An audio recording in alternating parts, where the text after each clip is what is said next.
చదువుకున్నాము. ఈ ఈ కీర్తన దావీదుది అని రాస్తుండొచ్చు. చూడండి, ఆ పైన చిన్న అక్షరాల్లో 122వ కీర్తన పైన దావీదుది అని రాసుంటుంది. ఎవరి కీర్తన ఇది? మరి మనకెందుకు ఇది? దావీదు అయితే దీన్ని మనదిగా చేసుకోవాలనేది దేవుని యొక్క కృప ఉద్దేశం. ఇందులో ఉన్న సంగతులన్నీ మన సొంతం చేసుకుంటే మనం కూడా దావీదు వలె ఒక జ్ఞాపకార్థమైన వ్యక్తులుగా మన తర్వాత తరం వారికి మన భక్తి జీవితాన్ని మార్గదర్శకంగా అప్పగించగలుగుతాం. కనుక మరి దావీదు అనుభవంలో ఒక మాట చెబుతున్నాడు, యెహోవా మందిరమునకు వెళ్ళుదామని జనులు నాతో అనినప్పుడు నేను సంతోషించితిని. దేవుని మందిరానికి వెళదామంటే ఈరోజు వీలు కాదు అక్క, మీరు వెళ్ళరండి. కొన్నిసార్లు దేవుని మందిరానికి వెళదామంటే భర్త అంటాడు, నాకెలా కుదురుతుంది, నువ్వు పోయిరా అంటాడు. అలాగే ఈ వారం దేవుని మందిరానికి తప్పకుండా పోవాలి, 2-3 వారాల నుంచి మనం వెళ్ళడం లేదు అని ఒకళ్ళ భర్త భార్యత అంటే మీరు వెళ్ళండిలే అని కూడా అనే భార్యలు ఉంటుంటారు. కానీ మహారాజు దావీదు, ఆయనకు గొప్ప రాజ్యం ఉంది, రాజరికం ఉంది, సింహాసనం ఉంది, అలాగే కిరీటం ఉంది, రాజవస్త్రాలు, రాజ పరిపాలన దండం, ఇవన్నీ ఆయన కలిగి ఉన్నాడు. కానీ దేవుని మందిరమునకు వెళ్ళాలి అని అన్నప్పుడు తన రాజ్యము కంటే, రాజరికము కంటే, రాజవస్త్రాల కంటే, తన కలిగి ఉన్న కిరీటము కంటే, ఖడ్గము కంటే, అలాగే తాను మరి ఒక రాజదర్బారులో కూర్చుని సభ నిర్వహించడం కంటే దేవుని మందిరంకి వెళ్ళడం అంటేనే ఎక్కువ సంతోషం, ఎక్కువ ఆయనకి ప్రాముఖ్యము అని మనం ఆ మొదటి వచనంలో చూస్తున్నాం. ఇది ఎవరిది కీర్తన? దావీదుది. ఇది మనకెందుకు మరి? దేవుడు ఇది మన కీర్తనగా మార్చుకోవాలని దేవుడు కోరుతూ ఉన్నాడు. ఎందుకంటే మందిరము అలాగే మరి మనము, ఈ 2 మాటలు బాగా గమనించండి. మందిరము అలాగే మనము. మందిరం అంటే ఇలాగూ కట్టబడింది, రాళ్ళు రప్పలతో, సిమెంట్ ఇసుకలతో, కర్రలతో కట్టబడింది. కానీ మనము అంటే మనము దేవుని చేత కట్టబడినటువంటి వారము, దేవుని చేత నిర్మించబడిన వారము. దేవుడు ఈ సృష్టిని చేసినప్పుడు, వింటున్నారా అటు ఇటు చూస్తున్నారా? దేవుడి సృష్టిని చేసినప్పుడు ఒక్క పావలా కూడా ఖర్చు పెట్టలేదు. ఆయన ఫ్రీగా చేసి పడేశాడు సృష్టిని కదా. మాట అన్నాడు, సృష్టి అయిపోయింది. కానీ మనల్ని చేసినప్పుడు అలా చేయలేదు. మన కొరకు చాలా కష్టపడ్డాడు, అలాగే ఖర్చు పెట్టాడు. ఆయన మట్టిని తీసి ఆయన సారూప్యంలోనికి మనలను మార్చి, ఆయన పోలికగా మనల్ని చేసి, ఆయన మన నాసికారంధ్రుల గుండా జీవవాయువును ఊది మనను జీవమును అలాగే ఆత్మను కలిగిన వారముగా మనం చేశాడు. ఈ సృష్టిలో ఏ ప్రాణిని ఆయన అలాగూ చేయలేదు. మరలా మాట చెప్పిన, ఈ సృష్టిని చేయడానికి మరి ఏ ప్రాణినైనా చేయడానికి దేవుడు పావలా కూడా ఖర్చు పెట్టలేదు. పావలని తెలుసా మీకు? పావలా కూడా, పైసా కూడా ఖర్చు పెట్టలేదు. కానీ మనల్ని చేయడానికి చాలా కష్టపడ్డాడు. అంతేకాదు ఖర్చు పెట్టాడు. ఏం ఖర్చు పెట్టాడు అంటే ఆయన కుమారుడైన క్రీస్తు యేసు యొక్క రక్తాన్ని వెలగా క్రయధనముగా, హల్లెలూయా, ఆయన ప్రియ కుమారుడైన యేసు క్రీస్తు యొక్క రక్తమును సిలువ పైన మనందరి పాపముల కొరకై వెలగా లేక క్రయధనముగా చెల్లించాడు. ఇప్పుడు ఈ సృష్టి, యూనివర్స్ అంటారు కదా, ఈ విశ్వము, ఈ విశ్వమంతటి విలువ ఎంత? మన విలువ ఎంత? ఈ విశ్వం అంతటికి పావుల విలువ కూడా లేదు. కానీ మనము విలువ కట్ట వీలు లేనంత ఖరీదైన వారం, విలువ కట్టలేనంత ఖరీదైన వారం మనం. కనుక మనం చాలా గొప్పవాళ్ళం. ఎవరికి? దేవుని దృష్టిలో చాలా గొప్పవాళ్ళం. ఈ మందిరం కూలిపోద్ది, కానీ మనం కూలిపోం. భూకంపం వస్తే ఇది కూలిపోద్ది, మనం కూలిపోం. మనం ఒకవేళ మరణించవచ్చు, ఆ మరణించేది మన శరీరమే, కానీ మన ఆత్మ కూలిపోదు. అది దేవుని యొద్దకు తిరిగి వెళ్ళును అని మహాజ్ఞాని ప్రసంగి లేక సొలొమోను ఆ మాటను వ్రాశారు. కనుక ఈ మందిరాన్ని చూసి మనం సంబరపడుతూ ఉంటే దేవుడు మనల్ని చూసి సంబరపడాలనుకుంటున్నాడు. ఈ మందిరం మనకు చాలా అందం కనబడింది. నాకు కూడా అనిపించింది, నిండు హృదయంతో కట్టారు ఈ మందిరాన్ని అని. ఎక్కడ వంక కనపడడం లేదు, లోటు కనపడడం లేదు. మరి అన్నీ కూడా చాలా విలువైనవి వేసి దీన్ని నిర్మించారు. ప్రభువును ప్రేమించే మీరు దైవజనులు ప్రార్థించి మరి మీరు మీ యొక్క గుప్పిలి విప్పి సమర్పణతో త్యాగములతో ఈ మందిరాన్ని కట్టుకున్నారు. అయితే ఇది మనకు అందంగా కనబడుతున్నట్లుగా మనము దేవునికి అందంగా కనబడుతున్నామా? అమ్మ ఎవరికి బాయ్ చెప్తున్నారు? నాకా ఆపేయమంటున్నారా? మరి ఇటు చూడండి, నేను ఇక్కడ చెప్తున్నా, వాళ్ళకి బాయ్ చెప్తున్నారు మీరు బయట. మీరు వింటానంటే చెబుతాను, లేకపోతే నాకు కూడా నిద్ర వస్తుంది. రాత్రి అంతా ప్రయాణం చేసి అన్నారు కదా ఇందాక, మరి అంత ప్రయాణం చేశాను కాబట్టి జాగ్రత్తగా మీరు వినండి. కనుక ఈ మందిరము మనకు ఎలాగ అందంగా కనబడాలని ఆశించాము, దేవుడు కూడా మనం అలాగ అందంగా కనబడాలని ఆశిస్తున్నాడు. ఈ కీర్తనలో ఉన్నటువంటి సారాంశాన్ని నేను మరలా చెబుతాను. కనుక మందిరము మన కొరకు, మనము దేవుని కొరకు. హల్లెలూయా చెప్పండి. ఇప్పుడు మందిరము మన కొరకు, అందరూ చెప్పాలి. మందిరము మన కొరకు, మనము దేవుని కొరకు.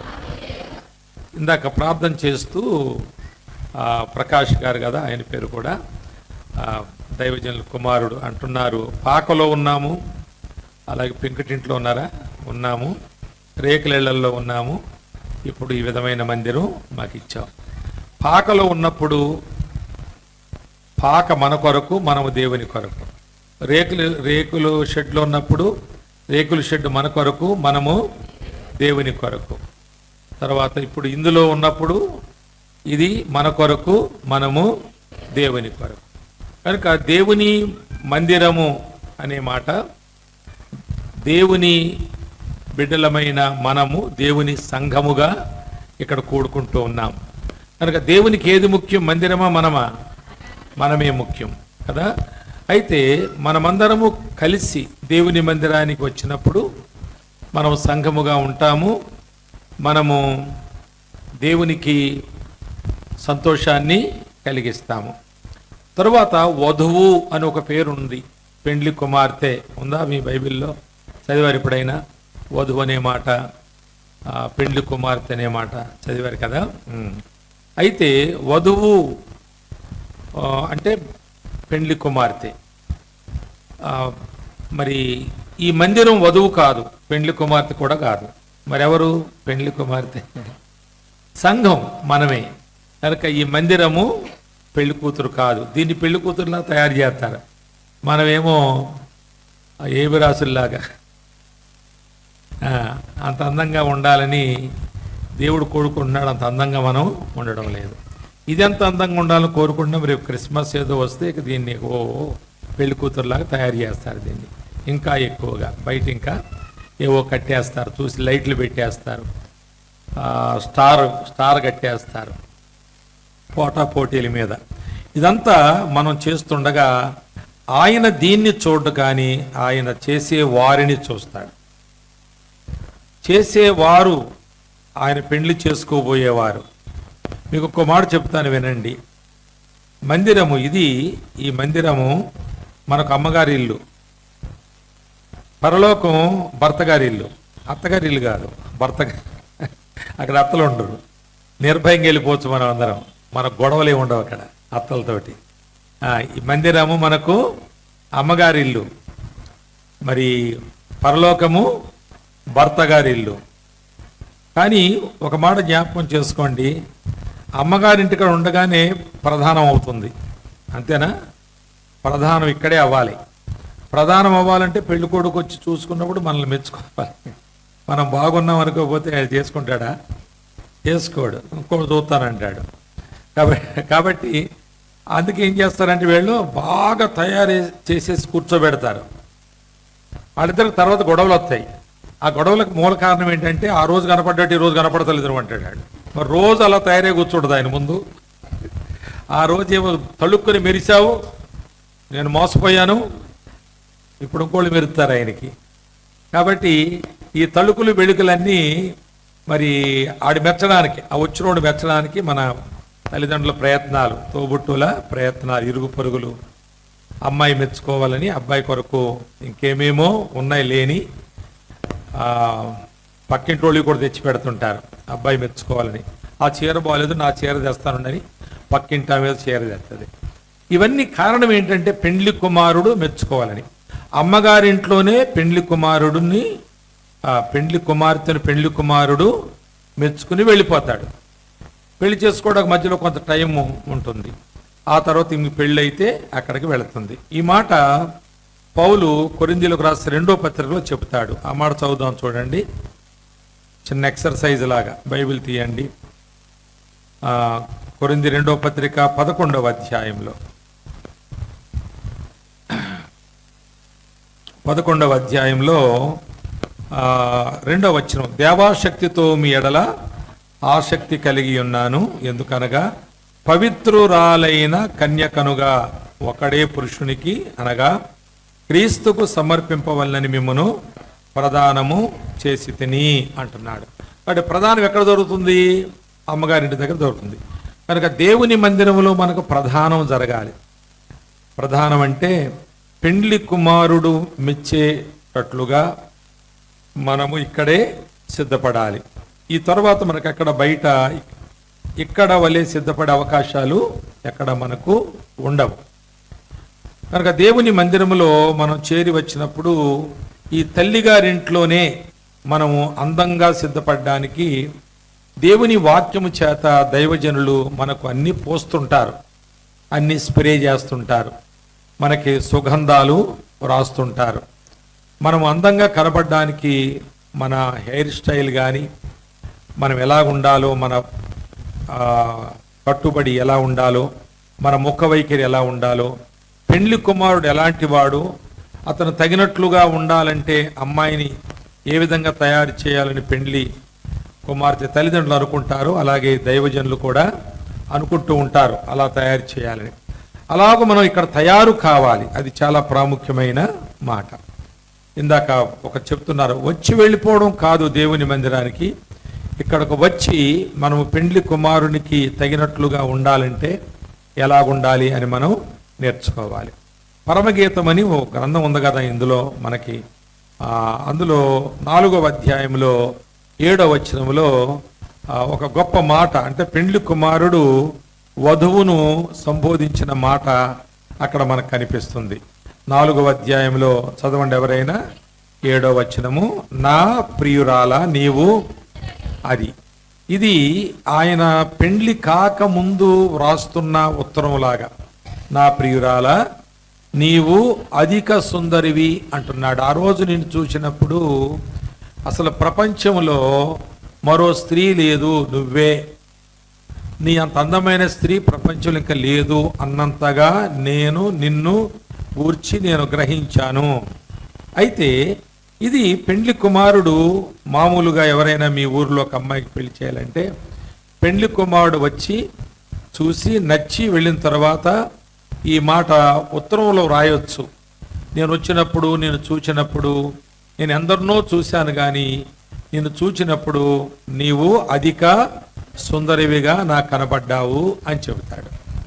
కానీ ఇక్కడ ఈ పెండ్లి కుమారుడు అనగా ప్రభు అయిన యేసుక్రీస్తు అనేటువంటి ఈ పెండ్లి కుమారుడు నీవు అధిక సుందరివి అని అన్నాడు. కానీ ఎందుకు అన్నాడో చెబుతున్నాడు ఆయన. ఆ కింద మన లైన్ చూడండి, నీయందు అది అధిక సుందరి అనడానికి కారణం మేకప్ కాదు, లోపలి స్వభావము, లోపలి గుణలక్షణాలు, నీ లోపల ఉన్నటువంటి నిష్కళంకమైన జీవితం బట్టి నేను నిన్ను చూచినప్పుడు నీవు అధిక సుందరివి. ఎందుకంటే ఈ పెండ్లి కుమారుడు పై రూపమే తెలుసు.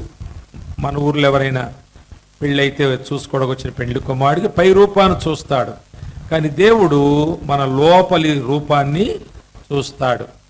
ఆయన మనలను ఆయన స్వరూపములో ఆయన పోలికలో చేసినప్పుడు మనము ఎలా ఉండాలని ఆయన అనుకున్నాడో అలాగున్న వారిని ఆయన మీరు అందమైన వారు అని చెప్పగలుగుతాడు. ఆ విధంగా మనము అందంగా తయారవడానికి ఇది సరైన స్థలము.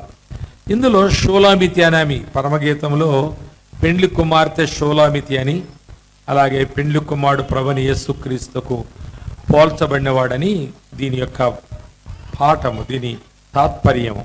ఆ షూలామితి అనే ఆమెను గురించి రాస్తూ 6వ అధ్యాయంలో 10వ వచనంలో ఒక వర్ణన ఉంది. అది చాలా గంభీరమైన వర్ణన మనకు కనిపిస్తుంది. సంధ్యారాగము చూపట్టుచు చంద్ర బింబమంతా అందము గలది. తరువాత సూర్యుని ఎంత స్వచ్ఛమైనది, కళలు గలిగినదై వ్యూహిత సైన్య సమభీకర రూపిణి.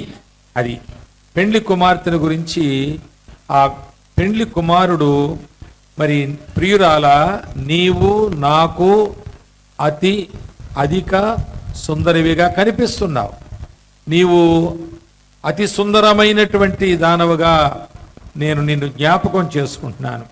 ఎందుకంటే నీ లోపల కళంకమేమియూ లేదు, పాపమేమియూ లేదు, పొరపాట్లేమీ లేవు. నాకు తగినట్లుగా నీవు ఉండడానికి నీ ఆంతర్యములో నువ్వు సిద్ధపడి ఉన్నావు గనుక నిన్ను నాతో ఉండడానికి వివాహము చేసుకునే నిమిత్తమై నిన్ను తీసుకువెళ్ళడానికి నేను వస్తున్నాను అని చెప్పాడు. కనుక దేవుని మందిరము మన కొరకు, మనము దేవుని కొరకు. మందిరము పెండ్లి కుమార్తె కాదు, కానీ మనము పెండ్లి కుమార్తెలమై ఉన్నాం. కనుక మందిరమునకు ఈ వర్ణన లేదు. ఇంకొక మాట మీకు చెప్పాలంటే, మరి అసలు క్రొత్త నిబంధనలో మందిరాలు లేవు.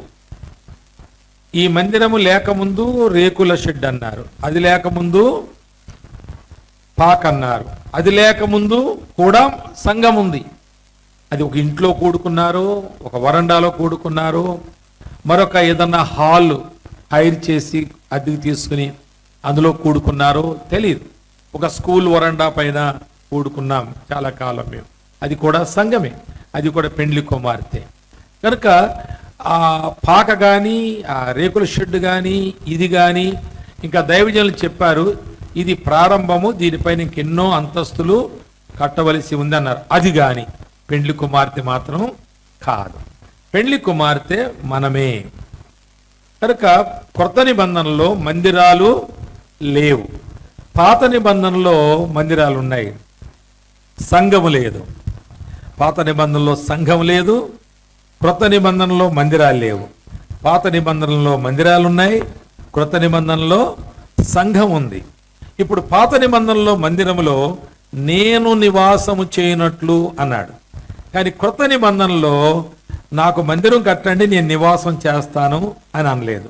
ఆయన సంఘములో ఉంటాను అన్నాడు. 2-3 మత్తయి సువార్తలో ఆ మాట చూడండి. 18వ అధ్యాయంలో, మత్తయి సువార్త 18వ అధ్యాయంలో 28వ వచనం కదమ్మా, 28 చదువుతున్నారు అమ్మగారు, వినండి. 2-3 నా నామమున పాకలో ఉంటే అక్కడ ఉంటాను, రేకుల షెడ్లు ఉంటే అక్కడ ఉంటాను, ఇందులో ఉంటే కూడా ఇక్కడ ఉంటాను. ఇది కూలిపోయాక మీరు ఒక రౌండ్ టెంట్ వేసుకుని అందులో ఉన్నా నేను అందులో ఉంటాను. వీటితో నాకు ఏ సంబంధం లేదు, నా సంబంధం అంతా మీతోటే. మీతోటి అర్థం ఏంటి? నా నామములో ఎంతమంది కూడి ఉంటారు? 2 కావచ్చు, 3 కావచ్చు, 100 మంది కావచ్చు, 2000 మంది కావచ్చు. ఎక్కడ కూడి ఉంటారో అక్కడ నేను వారి మధ్యలో ఉంటాను అన్నాడు. మీకు సత్యం చెబుతాను వినండి. అసలు మన దేశంలో చాలా ఆలయాలు, గుడులు, గోపురాలు ఉన్నాయి కదా, చాలా ఉన్నాయి కదా. అలాగే క్రైస్తవ మందిరాలను కూడా మనం ఈ మందిరాన్ని అంటున్నాం. మీరు ఈ దేశమంతా తిరిగి చూస్తే ఏ ఆలయములోనైనా, ఏ గుడిలోనైనా, ఏ మందిరంలోనైనా ఏదో దేవుడో దేవతో ఏదో ఆకృతి, ఏదో ఒక విధమైన ప్రతిమ మనకు కనిపిస్తుందా? నిద్ర వస్తుందా? కొందరు కళ్ళు కిందకు పోతున్నాయి. కనిపిస్తున్నాయి అంటున్నారు. అవేనండి జాగ్రత్తగా. ఏ గుడికన్నా వెళ్ళండి మీరు మన దేశంలో, బయటికి వెళ్ళి ఒకసారి అలాగ వెళ్ళి చూసిరండి ఎక్కడన్నా సరే, అక్కడ ఒక ప్రతిమ ఏదో, ఇది దేవత దేవుడు అనేది ఏదో అక్కడ ఒక ఆకృతి ఉంటుంది అక్కడ. కానీ క్రైస్తవ మందిరములో ఏముండదు, ఉంటుందా? మరి మిమ్మల్ని ప్రశ్న అడుగుతాను, చెప్పండి. ఈ మందిరములో దేవుడు ఉంటాడా? ఏడు మరి అని ఎవరిని అడిగితే ఏమని చూపిస్తారు మీరు? ఎవరో వేరే గుడిలో కిటికమ్మడు చూస్తారు, ఆహా ఇది ఆ దేవద్దా అనుకుంటారు. మరి ఈ కిటికమ్మడు చూశారు అనుకోండి, ఇదాన్ని మనం తలుపేసిపోతాం కదా, బాగా గట్టిగా తలుపేసిపోతాం. తర్వాత కిటికీ ఎక్కడ తెలుసుంటే ఇది ఏంట్రా ఇలా భలే కట్టారు, ఈ మధ్యన కనబడలేదు, ఇది ఇప్పుడే ఉంది, పోయినసారి వచ్చినప్పుడు లేదు, లాస్ట్ టైం 2 years బ్యాక్ లేదు, ఇప్పుడు ఎక్కడి నుంచి వచ్చింది, ఏం గుడిది అని ఇలా చూశారనుకోండి, లోపల ఏమో కనపడుతుంది? ఎవరు కనపడతారు? ఎవరు కనపడతారు? ఇక్కడ దిగుతారు, వెనక్కి దిగుతారు, చుట్టూ దిగుతారు. ఏం గుడిరా ఇది అంటారు ఎవరితోటన్నా. అంటే అదేరా అది చచ్చట్రా అంటారు. మరి ఎవరు లేడు కదా లోపల, ఏ దేవుడు లేడు అంటారు. కనుక ఇందులో దేవుడు ఉండడు. ఉంటాడా? ఉండడు. 100% ఉండడు, 100% ఉండడు. ఆయన ఏదన్నా మందిరంలో ఉంటానని చెప్పాడా? లేదు, చెప్పలేదు. అందుకే ఒక మంచి మాట మనం చూస్తాం. ఇప్పుడు ఇందా చదివిన 18వ అధ్యాయం మత్తయి సువార్త 28లో కూడా 2-3 నా నామములో, ఇప్పుడు ఇక్కడ ఎవరన్నా కొందరు వచ్చారు అనుకోండి ఇక్కడికి మందిరానికి, ఆయన కూడా వస్తాడు. వాళ్ళు వెళ్ళిపోయారు అనుకోండి, ఆయన కూడా వెళ్ళిపోతాడు. ఇక్కడ ఏం పని ఆయనకి? దేవుడు ఇక్కడ ఉండాలనుకోండి, ఏం చేయాలి? ఆయనకి ఒక మంచి బ్రహ్మాండమైన మంచం, బ్రెడ్, ఆయనకి ఒక ఏసీ పెట్టాలి, తర్వాత కూలరు పెట్టాలి కదా, ఫ్రిడ్జ్ అది పెట్టాలి, డైనింగ్ టేబుల్ ఉన్నాయవన్నీ మనకే ఏమీ లేవు. ఉండడు కాబట్టి అవేమీ లేవు మనకంతే. ఆయనకి అలాంటి ఏం చేయక్కర్లేదు. ఆకాశం మహాకాశాలు పట్టుదలని గొప్ప దేవుడు. ఆయన మనుషుల హస్తకృత్యములతో చేసిన దాంట్లో నివాసం చేయడని పౌలు ఏథెన్స్ వారికి బోధ చేశాడు. అవును, ఆయన హస్తకృత్యములతో చేసిన మందిరాల్లో ఆయన ఉండడు. కానీ ఉండడా అంటే ఉంటాడు. ఎప్పుడు ఉంటాడంటే మనం ఉన్నప్పుడు ఉంటాడు, మనం లేనప్పుడు ఉండడు. అంతే. అందుకే ఈ మందిరములో ఎప్పటికీ ఆయన పేరట 2-3 ఉంటూ ఉంటే ఎంత మంచిది చెప్పండి. ఆయన ఉంటుంటాడు కదా. రాత్రి బగళ్ళు చక్కగా ఇంటికాడ కూర్చొని ఆ సోది ఈ సోది చెప్పుకునే కంటే, ఆ కబుర్లు ఈ కబుర్లు ముసలా ముచ్చలు చెప్పుకునే కంటే, లేక అలా మార్కెట్కి అలాగే పేరంటానికి పోయి వచ్చేదానికంటే, వదిన వస్తా మార్కెట్కి వెళ్తానంటే నాకేం పని లేదు నడవనే కంటే, ఇటు రండి ఇక్కడ కూర్చోండి కొద్దిసేపు, ఆయన కూడా ఉంటాడు మనతోటి. ఏదో ఈరోజు వచ్చేసి పాస్టర్ గారితో ప్రార్థన చేయించేసుకుని ఏదో బోధలు వినేసి మరి ఏదో మనం అర్పణలు ఇచ్చేసి అయిపోయింది మా పని, మళ్ళీ వచ్చినప్పుడు మళ్ళీ వస్తాం అన్నట్టంటే ఇక దీనికి దేవుడికి ఏం సంబంధం ఉంది? దీనికి దేవుడికి సంబంధం లేదా నీకు దేవుడు కూడా సంబంధం ఉండదు. అర్థమవుతుందా మీకు ఈ మాట? అందువలన ఇది దేవుని మందిరం అని ఎప్పుడు అనబడుతుందంటే మనం వచ్చినప్పుడు. మనం రాకపోతే ఇది ఒక మియర్ హాల్, అంతే, ఓన్లీ హాల్ అని చెప్పొచ్చు దీన్ని. అందుకే దేవుని మందిరాన్ని ఎప్పుడు దేవుడు లేకుండా చేయకండి. దేవుడు లేకుండా చేయకూడదంటే మనం వస్తూ ప్రార్థన చేసుకుంటూ సమయం గడుపుతూ ఇక్కడ కొంతసేపు మనము సహవాసము చేయటనేది అవసరమైంది. కనుక సంధ్యారాగము చూపట్టుచు అనే మాటకు అర్థం ఏంటంటే ఒక ప్రశాంతమైన జీవితం అన్నమాట. అమ్మగారింటి దగ్గర ఎలా తయారవుతుందామే పెండ్లి కుమారునికి తగినట్లుగా తయారవ్వాలంటే ఒక ప్రశాంతమైన జీవితం. మనం 6వ అధ్యాయం 10వ వచనంలో పరమగీతంలో చూసినట్లుగా సంధ్యారాగము చూపట్టొచ్చు, చంద్రబింబమంత అందము గలది ఆమె. అంటే ఆమె అందము అది మచ్చలేని అందములాగా ఒక వెన్నెల వంటి జీవితం. చంద్రబింబము అనేది అది వెన్నెల రాత్రి లాంటి జీవితం. ఆమె ఎంత ప్రకాశమానమైనదిగా ఉందంటే సూర్యుని కాదు, చంద్రబింబం అంత అందము, సూర్యుని ఎంత స్వచ్ఛము. సూర్యుని ఎంత స్వచ్ఛం అంటే సూర్యుని ఎంత స్వచ్ఛం అంటే సూర్యునిలో మలినమేది ఉండలేదు. సూర్యుని మీద మలినం ఏదైనా పడి నివసించలేదు, కాలిపోతుంది, అది బూడిదైపోతుంది. క్రైస్తవ జీవితం ఎంత అమూల్యమైందో చూసారా? మన జీవితంలో ఏదైనా సరే మలినం, తప్పు, పాపము, అపరాధము, అబద్ధము మన లోపలికి వచ్చి మనలో నివాసము చేయలేదు, కాలిపోతుంది, అది మనలో ఉండలేదు. కనుక సూర్యుని ఎంత స్వచ్ఛమంటే ఎక్కడ ఏ విధమైనటువంటి మలినములు లేనిది, అది కళంకము కూడా లేనిది అనే మాట. అంటే ప్రశాంతమైన జీవితము, ప్రకాశవంతమైన జీవితం. అంటే చంద్రుని చెప్పినప్పుడు చంద్రుని వెలుగు చల్లగా ఉంటుంది, కానీ సూర్యుడు గురించి చెప్పినప్పుడు స్వచ్ఛత గురించి, కళల గురించి చెప్పబడింది. ఇక్కడ వేడి గురించి చెప్పబడలేదు, వెలుగు గురించి చెప్పబడలేదు. అది స్వచ్ఛమైంది, అది కళలు కలిగింది. అంటే మన జీవితంలో మనము ఒక స్వచ్ఛత కలిగి ఉండడం నేను ఎరిగిన ఒక ఆయన ఉన్నాడు, ఆయన పేరు సమ్మయ్య, సామ్యులని పిలుస్తారనుకోండి.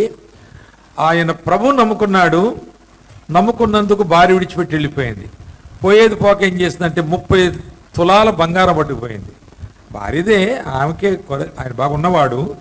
అన్నదమ్ములు ఏం చేశారంటే వీడి దేవుని నమ్ముకున్నాడు కాబట్టి వీడికి ఆస్తి పంచమని చెప్పి ఆస్తి ఇవ్వలేదు. భార్య ఏమో బంగారం పట్టిపోయింది, ఈయన కట్టుబట్టలతో బయటపడ్డాడు. ఆ సమయంలో ఏమీ లేనివాడుగా అయ్యాడు ఆయన. ఆకలేసినప్పుడు ఏం చేయాలి అర్థం కాక ఉపవాసం ఉన్నాను అనుకుని ప్రార్థనలు చేసుకునేవాడు మందిరానికి పోయి. అక్కడ ఒక కాటారం అనే ఊర్లో చిన్న మందిరం ఉంటే అక్కడికి పోయి ప్రార్థన చేసుకుంటుండేవాడు. అయితే అలాగలాగు చాలా క్షీణించిపోయాడు ఆయన. ఒక విధంగా దిక్కుమాలిన వాడైపోయాడు, ఎవరూ పట్టించుకుంటలేదు. ఆ సమయంలో అక్కడ ఒక హోటల్ ఉంటే, చంద్రయ్య, నేను ఎరుగుదును, ఆ హోటల్ ఉంటే హోటల్కి వెళ్ళి, ఇప్పుడు డబ్బులు లేవు, నీకు నేను తర్వాత ఇస్తాను, నాకు కొంచెం అన్నం పెడతావా అని అడిగాడంట. భోజన హోటల్ అది. అంటే ఆయన అన్నం పెట్టాడు. అలాగే నువ్వు ప్రతి పూట వచ్చి తిను, ఉన్నప్పుడు అన్నాడంట. 600 రూపాయలు అయిందంట అరువు. ఒక ఆయన అడిగాడట, ఆయనకు అన్నం పెడుతున్నావు, అన్నదమ్ములు బయటికి పంపించేశారు, భార్య విడిచిపెట్టి వెళ్ళిపోయింది, మరి 600 రూపాయలు అరువు పెట్టాడు, ఎలా తీరుస్తాడు అని అంటే, ఎలా తీరుస్తాడో నాకు తెలియదు కానీ అతడు తీరుస్తాడు అన్నాడట. ఎలా తీరుస్తాడంటే, తీరుస్తాను అన్నాడు, తీరుస్తాడు. అతడు అబద్ధం ఆడేవాడు కాడు, మోసం చేసేవాడు కాదు, పారిపోయేవాడు కాదు. అతనికి ఎవరూ లేరు, దిక్కుమాలిన వాడు అనబడిన వాడు. కానీ అన్నం పెట్టు, నేను నీకు తర్వాత ఇస్తాను అన్నాడు. ప్రియులారు, ఎంత నమ్మకమైనంటే, అన్నదమ్ములకి ఎంటేశారు, భార్య వెళ్ళిపోయింది, దిక్కుమాలిన వాడు అన్నారు, కానీ అతని మాట మాత్రం మారని మాట. అబద్ధము లేని, కళంకము లేని వాడు. దుమ్ము ధూళి సూర్యుని మీద పడితే ఉంటుందా? దయించిపోతుంది. ఆయనకి 600 రూపాయలే కాదు, తర్వాత ఇంకా పెరిగింది, అదంతా కూడా తీర్చగలిగాడంట. ఎలా తీర్చగలిగాడంటే, ఆయన ఒక దగ్గర కావలి ఉండి, అప్పట్లోనే ఆంధ్ర నుంచి ఎవరో మా ప్రాంతం వచ్చి అక్కడ ఒక మామిడి తోట పెడితే కావలి ఉండేవాళ్ళు, లేకపోతే ఈయన కావలి ఉంటే ఆయనకి నెలకు 600 రూపాయలు కావాలట.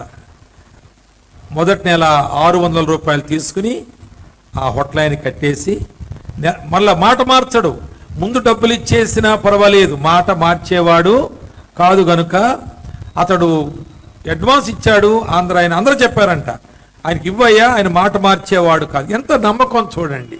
స్వచ్ఛమైన జీవితం. కళలు గలది అంటే అర్థం ఏంటంటే సాక్ష్యము కలిగిందన్నమాట. అనేక సమస్యలు, అనేక శోధనలు మనకు కలిగినప్పుడు వాటిలో మనం నిలబడడం, వాటిని మనం జయించడం, వాటిలో మనం బలహీనపడకపోవడం మన కళ, మన యొక్క సాక్ష్యము. ఫలాని శోధన వారికి వచ్చింది, ఫలాని వారు బలవంతం చేశారు, అలాగే చేస్తే లాభం వాళ్ళకు వచ్చేది, ఈ మాట చెప్తే గెలిచేవారు, కానీ అబద్ధం ఆడలేదు, మాట మార్చలేదు, వారు చెప్పినట్లుగా వీళ్ళు లొంగిపోలేదు, వారితో వీళ్ళు చేయి కలపలేదు, ఏకీభవించలేదు. అది వారి కళ, అది వారి సాక్ష్యము.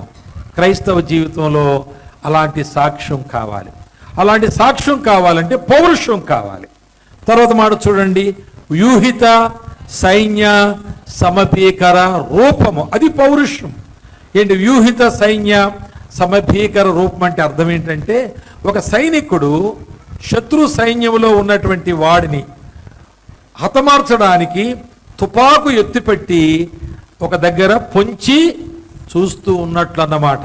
వాడు కనబడితే కాల్చేస్తాను, వాడిని చంపేస్తాను అనగా ఆ సైనికుడు ఎంత పౌరుషంగా ఉంటాడంటే, మా ఇంట్లో ఏం జరుగుతుంది, మా పిల్లలు ఎలాగున్నారు, మా అమ్మ ఆరోగ్యం బాగలేదు, మరి హాస్పిటల్కి ఎవరైనా తీసుకెళ్లారు లేదా, ఇలాంటి ఆలోచనలు చేయుడుతాను.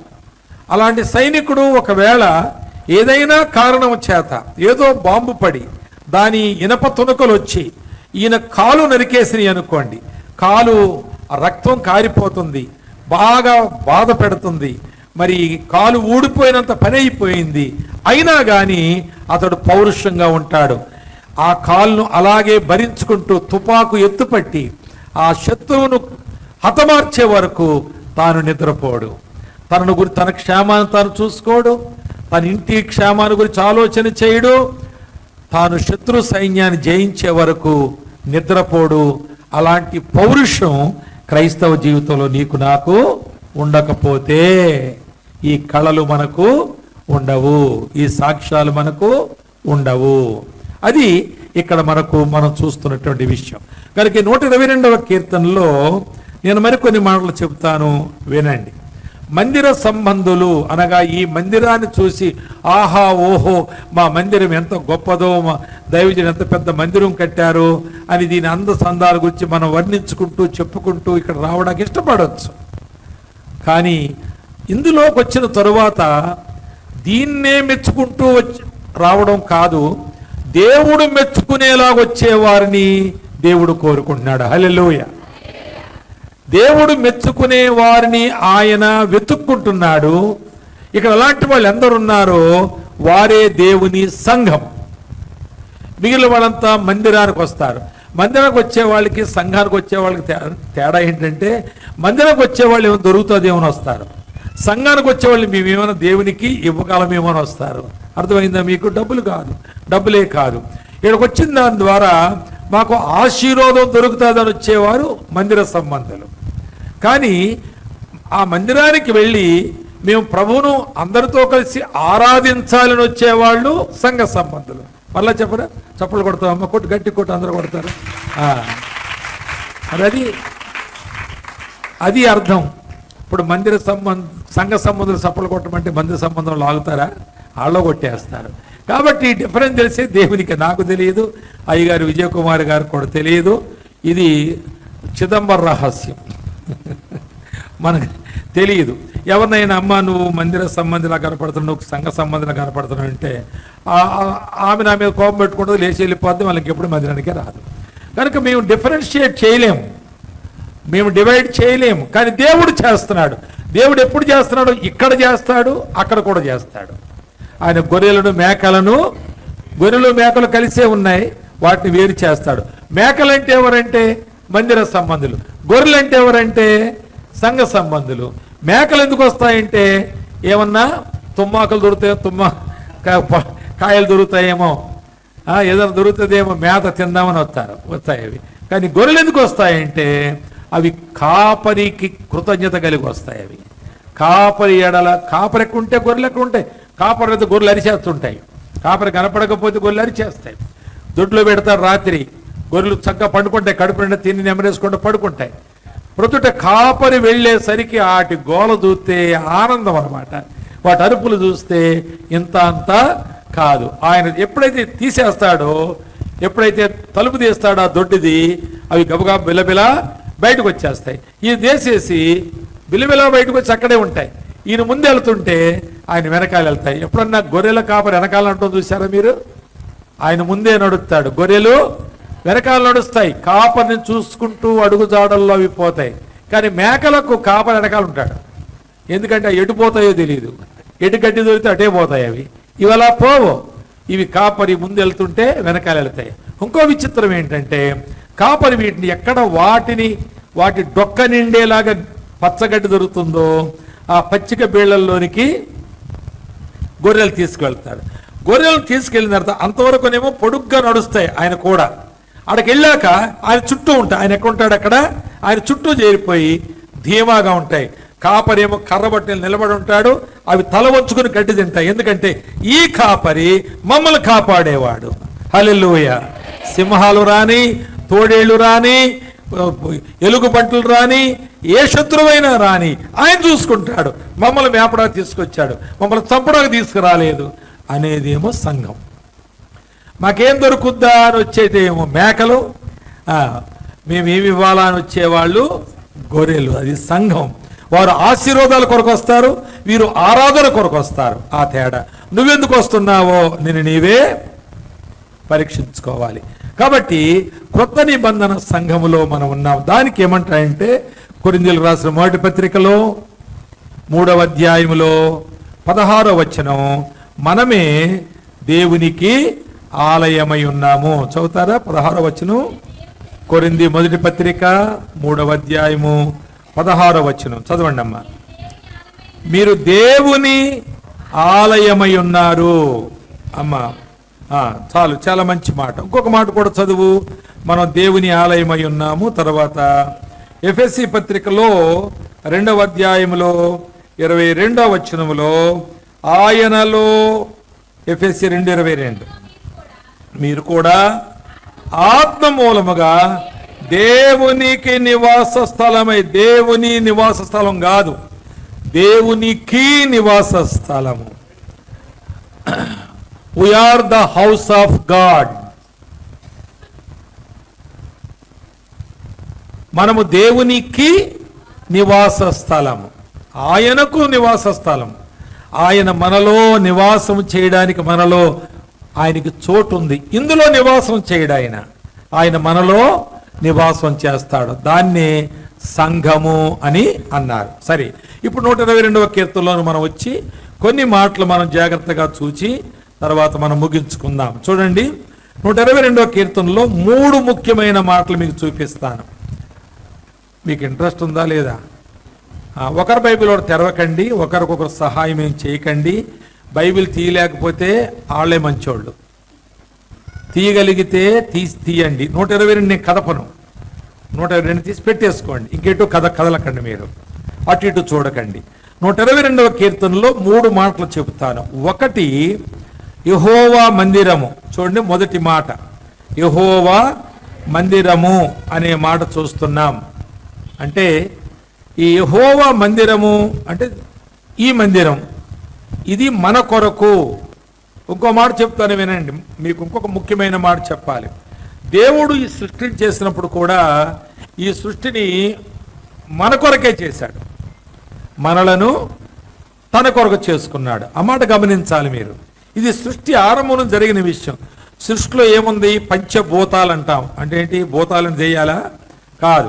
మొదటిది భూమి, రెండవది ఆకాశము, నీరు, గాలి, నిప్పు, 5 పంచభూతాలు కదా. ఈ పంచభూతాలను దేవుడు సృష్టిని చేయడం అంటే పంచభూతాలను చేశాడు ఆయన. ఇందులో ఏదైనా దేవుడికి కావాలా? ఆయన భూమి లేకముందే ఉన్నాడా లేడా? ఉండేగా చేశాడు. ఈ పంచభూతాలు లేకముందే ఆయన చేశాడు. ఆయన గాలి లేకపోతే బతుకుతాడా? బతుకుతాడు. భూమి లేకపోయినా, ఆకాశం లేకపోయినా, నీరు లేకపోయినా, గాలి లేకపోయినా, అగ్ని లేకపోయినా ఆయన బతుకుతాడు. కనుక మరి ఎందుకు చేశాడు? 5వ రోజు వరకు ఎవరికి తెలియలేదు. 5వ రోజు వరకు ఎవరు తెలియదు. సాతానుడు అనుకుంటున్నాడు, ఏంట్రా ఇది మొదలెట్టాడు ఎందుకో అనుకుంటాడు. సాతాను ఉన్నాడు కదా అప్పుడు. ఇది మొదలెట్టాడంటే మళ్ళీ దీని అంతా రిపేర్ చేయడం ఇవన్నీ పెట్టుకున్నాడు. ఏంటి సంగతానికి ఏం అర్థం అవ్వలేదు. అప్పుడు 6వ దినమున సాతానుడు నిద్ర లేచి బయటకు వచ్చేసరికి అక్కడో దేవుడు ఉన్నాడు, పైనో దేవుడు ఉన్నాడు, కిందో దేవుడు ఉన్నాడు. ఈ కింద దేవుడు ఎవరు? కింద దేవుడు ఎవరు? సాతానుడికే 2 దేవుళ్ళు కనపడుతున్నారు. ఎవరు? మనమే. ఆదాము, ఎవరు ఆదాము అన్నారు? ఆదాము ఉన్నాడు అక్కడ. ఆదాము ఎవరిలా ఉన్నాడు? దేవుడిలాగా ఉన్నాడు. ఆయన దేవుడు, ఈయన దేవుడు, అర్థం ఉంటుంది ఆయనకి. దేవుడు మానవుని చేసినప్పుడు దేవుడిలాగే చేశాడు. ఆయన స్వరూపంలో చేశాడు, ఆయన పోలికలో చేశాడు, తర్వాత ఆయన జీవాన్ని పోశాడు, ఆయన ఆత్మను ఇచ్చాడు, ఆయన మహిమతో ఆవరించాడు, ఆయనతో ఉంచుకున్నాడు ఆయన్ని. అవునా కాదా? అలాగూ చేశాడు మానవుణ్ణి. ఇప్పుడు సాతానుడు కన్ఫ్యూజన్లో పడ్డాడు. ఇంతకు అసలు దేవుడు ఎవరు? ఆయన, ఈయన. అర్థం కానంత ఈక్వల్గా ఆయన చేశాడు. అయితే జాగ్రత్తగా వినండి. దేవుడు మానవుని చేసినప్పుడు పురుషుడుగా మాత్రమే చేయలేదు, స్త్రీగా కూడా చేశాడు. కనుక ఆదాములో హవ్వ ఉంది, ఆదాము హవ్వల్లో పిల్లలున్నారు. ఆదాములో హవ్వ ఉంది, ఆ సంగతి ఆదాముకు తెలియదు. కొన్ని అవ్వకు తెలుసా? ఆమెకి తెలియదు. వీళ్ళిద్దరిలో పిల్లలు ఉన్నారు, అది కూడా వాళ్ళకేమీ తెలియదు. ఇదంతా దేవుని సంకల్పంలో ఉంది. అయితే 5 దినాలు చేసిన సృష్టిని ఒక కుటుంబము కొరకు చేశాడు ఆయన. ఆ కుటుంబం ఎలాంటిదంటే భూలోకమంతా విస్తరించిపోయే కుటుంబం. ఇప్పుడు భూలోకం అంతట్లో ఉన్నటువంటి కుటుంబం ఎలా ఉంటుంది చెప్పండి? ప్రతి ఒక్కరు ఎలా ఉంటారు చెప్పండి? దేవుళ్లాగే ఉంటారు. సాతాను ఏం బతుకుతాడా? అందరూ దేవుళ్ళ ఉండి ఆడేం బతుకుతాడు? ఇక్కడికి ఏం చోటు ఉంటుంది, వాడేం చెలగాటం ఆడతాడు. కనుక ఇది ఆయన సంఘం. ఈ మనుషులు, ఆయన చేసిన మనుషులు ఆయన రూపములో, పోలికలో, ఆయన ఆత్మ కలిగి, ఆయన జీవాన్ని కలిగి, ఆయన మహిమ కలిగి విస్తరించిందే సంఘం. ఇప్పుడు ఇది ప్రపంచమంతా విస్తరించవలసిన దేవుని ఉద్దేశము. పండు తిని పాడు చేయగా వారిని బాగు చేయడానికి ఆయన పూనుకొని సంఘమును ఏర్పరచుకున్నాడు ఆయన. ఇప్పుడు సంఘములో ఉన్న వాళ్ళైన ఆయన రూపంలో ఉండాలా వద్దా? ఆయన పోలికలో ఉండాలా వద్దా? ఆయన జీవం కలిగి ఉండాలా వద్దా? బయట సంగతి బయటపోయింది. ప్రపంచమంతా ఆయనలాగా ఉండాలని ఆయన అనుకుంటే పండు తిని ఆయన ప్రణాళికను భంగపరిచినటువంటి ఆదాము హవ్వలు చెడిపోయి హంతకులను, పాపులను, దేవునికి విరోధులను కన్నారు. వాళ్ళు భూలోకము బలత్కారము చేత పట్టబడింది. ఉన్నత దేహులు వారు యుద్ధములు చేసి, హత్యలు చేసి దుర్మార్గతకు పాల్పడడం ప్రారంభించారు. అప్పుడు దేవుడు తన స్వరక్తం ఇచ్చి ఒక సంఘాన్ని ఏర్పరచుకొని తన మందిరములోనికి చేర్చుకోవాలి అనుకున్నాడు. పాత నిబంధన తన మందిరములోనికి సంఘాన్ని చేర్చుకోవడానికి క్రొత్త నిబంధనలో ప్రభువైన యేసుక్రీస్తు ద్వారా విమోచించబడినటువంటి వారిగా రూపుదిద్ది ఈ 122వ కీర్తనలో 2వ మాట చూడండి. మొదటిది యెహోవా మందిరము, 2వ మాట 4వ వచనములో యెహోవా గోత్రము అనే మాట చూడండి. యెహోవా గోత్రము. యెహోవా గోత్రం అంటే ఆయన రక్త సంబంధులు. అవునా కాదా? నా వారసులంటే నా రక్త సంబంధులు, నా గోత్రికులంటే నా రక్త సంబంధులు, నేను ఏ వంశానికి చెందానో దానికి సంబంధించినటువంటి వారు అని అర్థం కదా. అపొస్తలుల కార్యముల మాట చూస్తాం చూడండి. 20వ అధ్యాయంలో 28వ వచనములో, అపొస్తలుల కార్యములు 20వ అధ్యాయము 28వ వచనం. ఆ దేవుడు తన స్వరక్తమిచ్చి సంపాదించిన సంఘము. గమనించండి ఆ మాట. దేవుడు తన స్వరక్తమిచ్చి సంపాదించిన సంఘము మనము. అది 2వ మాట. దేవుని మందిరము మనకుంది, దేవునికి స్తోత్రం. మంచి మందిరము మనకి చలిలో, ఎండలో, వానలో ఇది మనకు అవసరం, దీన్ని మనం వాడుకుందాం. కానీ ఇది దేవుడు స్వరక్తమిచ్చి కొన్నది కాదు. ఈ గోడలు, కిటికీలు, ఈ పులిపీట్లు, ఈ మైకులు, ఈ ఫెన్సింగ్లు, ఈ స్టేజులు, ఇవన్నీ ఫ్లోరింగ్లు, ఇవన్నీ కూడా దేవుడు స్వరక్తమిచ్చి కొన్నవి కాదు. ఇవన్నీ డబ్బుతో అయిన పనులు. డబ్బుతో మనం ఈ గుడి కడతాం, దీని కంటే ఎక్కువ పెద్ద కోట్లు పెట్టి గుళ్ళు కట్టేటాళ్ళు కూడా డబ్బుంటే ఉన్నారు. ఒక ఆయన అన్నాడు, ఇది చాలా పెద్ద కట్టారు కదా, ఎంత అయింది ఏంటి అన్నాను. ఇంకా బ్రదర్ 1.5 ఉంటే, ఇప్పుడు 5.5 అయింది, 1.5 ఉంటే అయిపోద్ది అంటున్నాడు. 5.5 అంటే నేను లక్షల్లో అనుకుంటున్నాను, కానీ 2 లక్షలు ఎంత అవుతుందా, నాకు పెద్ద అంచనా రాలేదు హైదరాబాద్లోనే. అంటే 1.5 ఉంటే అయిపోద్ది అంటే 1.5 లక్షలు ఏమనుకుంటున్నాను నేను. కానీ 5.5 కోట్లు అయిందంట, ఇంకా 1.5 కోట్లు కావాలంట, 7 కోట్లతో పూర్తవుద్దంట. దానికి దేవునికి ఏ సంబంధము లేదు. వీళ్ళకి మరి ఏ డబ్బు ఉంది కావచ్చు, ఏదో అంటారు ఊళ్ళు బలిసిరోడు ఏమని చేస్తాడంటారు కదా, అట్లా ఏదైనా చేస్తే అయితే అయ్యి ఉండొచ్చు మనకు. కానీ ఆయన స్వరక్తమిచ్చుకున్నది మాత్రం ఆ బిల్డింగ్లు కాదు, ఆ 7.5 కోట్ల రూపాయలతో కట్టినటువంటి ఆ సుందరమైన దేవాలయం, మరి ఆ శృంగార దేవాలయము ఆయనకి సంబంధించింది కాదు. కానీ అందులో కుంటోడు వెళ్ళాడే లోపలికి, ఆడే దేవునికి సంబంధించినోడు వెళ్ళాడు కదా. కుంటూ 40 ఏళ్ళ నుంచి పడి ఉన్నాడు కదా అక్కడ, 40 ఏళ్ళ నుంచి పడి ఉండి ఆ తరువాత ఆయన లోపలికి పేతురు యోహాన్లుతో లోపలికి వెళ్ళాడు. ఆడే దేవుని సంబంధి, ఆడే దేవుని సంఘం. మందిరంతో దేవుడు ఆనందించలేదు, కానీ ఆ కుంటివాడు బాగుపడి లోపలికి వెళ్ళి దేవుని మహింపరచగా అందరికి ప్రశ్నార్థకమైడు. ఏంటో వీడు ఇలా చేస్తాడు ఏంటంటే, అవును దేవుడు అతన్ని బాగు చేశాడు, అతడే సంఘము. అలాంటి గొప్ప వ్యక్తివిగా నీవు నేను ఉండాలి. అప్పుడు మనం ఆయన గోత్రము, ఆయన స్వరక్తం ఇచ్చి కొనాలి. నేను కాస్త దేవునికి దారి తప్పి దూరమై దేవుడు లేడని 6 సంవత్సరాలు, దేవుడు లేడు, దేవుడు అనే మాట పలకలేదు. 6 సంవత్సరాలు 3 అక్షరాలు పలకలేదు నేను. ఏం అక్షరాలు అయ్యి? దేవుడు. 6 సంవత్సరాలు పలకలేదు. 6 సంవత్సరాలు 10 రోజులు తక్కువ ఎక్కువ, కానీ మొత్తానికి 6 ఏళ్ళు అయిపోయింది. అయితే మరి బైబిల్ తొక్కి ఇందులో దేవుడు అంటే నాకు కాళ్ళు ఎరగొట్టమని చూస్తాను అని కూడా విర్రవీగిపోయే బుద్ధిహీనుణ్ణి. అలాంటి పరిస్థితుల్లో ప్రభు నన్ను మరి రక్షించాడు ఆయన కృప ద్వారా. 78వ సంవత్సరంలో జూలై నెల 31వ తేదీన అద్భుతంగా ప్రభు నన్ను ఆయన కృప ద్వారా ప్రేమించి రక్షించాడు. ఆ తర్వాత మరి నేను ఆయన మందిరంలో అడుగు పెట్టాను. ఆరాధించు వారితో ఆరాధిస్తున్నాను, మరి వాక్యం తెలుసుకుంటున్నాను, ప్రార్థించే వారితో పాడేవారితో పాడుతున్నాను. ఆనందం సంతోషం కలుగుతూ ఉంది. ఇప్పుడు నేను దేవుని గోత్రములో చేర్చబడ్డాను, దేవుని బిడ్డలతో చేర్చబడ్డాను. ఎప్పుడైతే అలా చేర్చబడ్డానో నాకు స్నేహితుల ముఠా ఉండేది.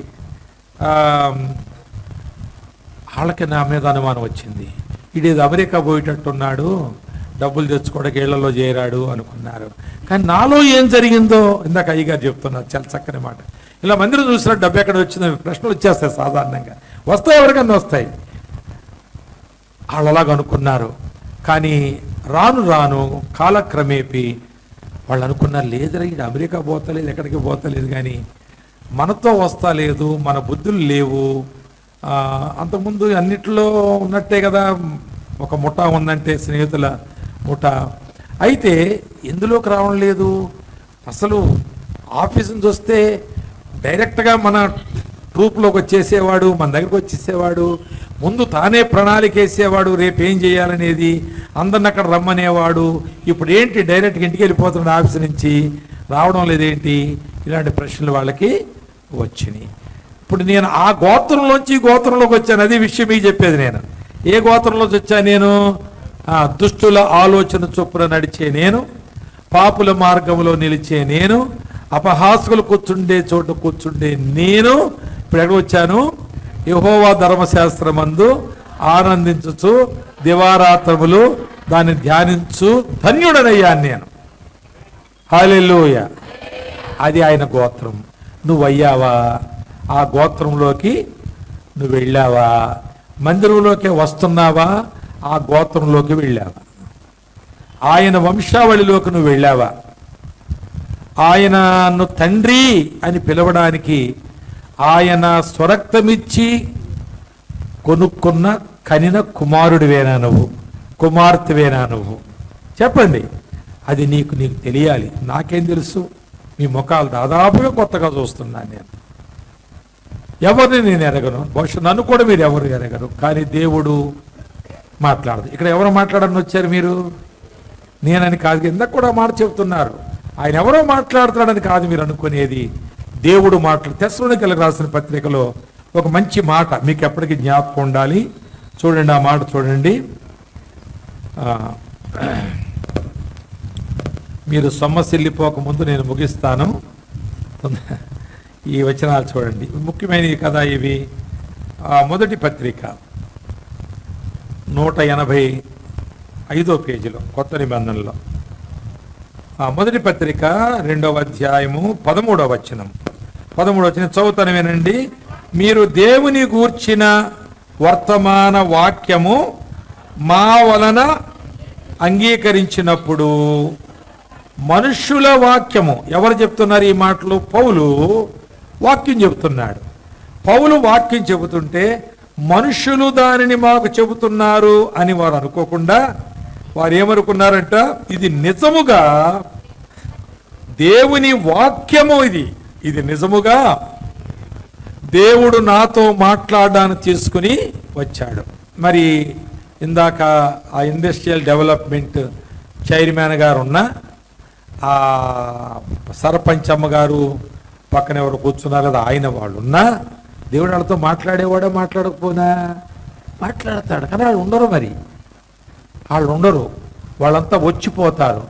మనం కూడా వచ్చిపోయేటోళ్ళమేనా? కాదు, దేవుని మాట వినేవాళ్ళము. ఇప్పుడు చెప్పండి, వచ్చి కూర్చోండి మీరు.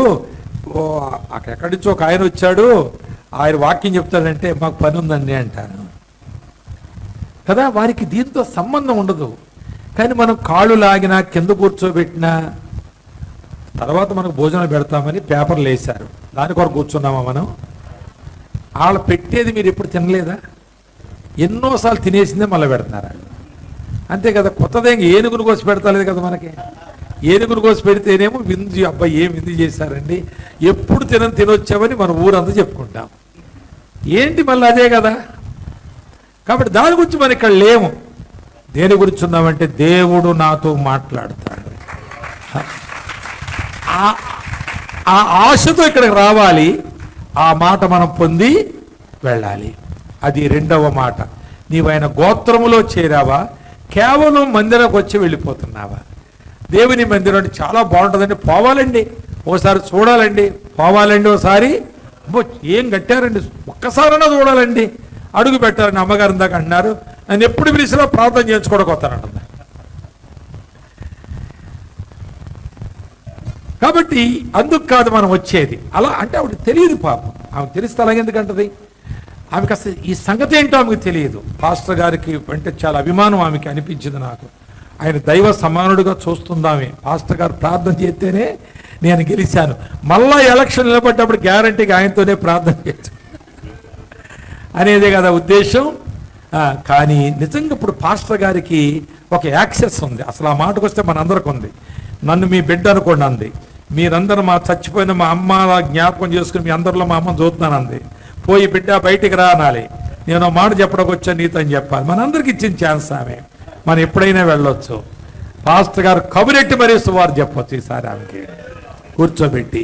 అలాంటి నూతనమైన ఆ గోత్రములో చేర్చబడి దైవాత్మను కలిగి మనం బ్రతికేవాళ్ళం. మనం ఈ మాటలన్నీ దేవుడు మనతో మాట్లాడుతున్నాడు. ఆయన స్వరక్తం ఇచ్చిన కొనుక్కున్నాడా?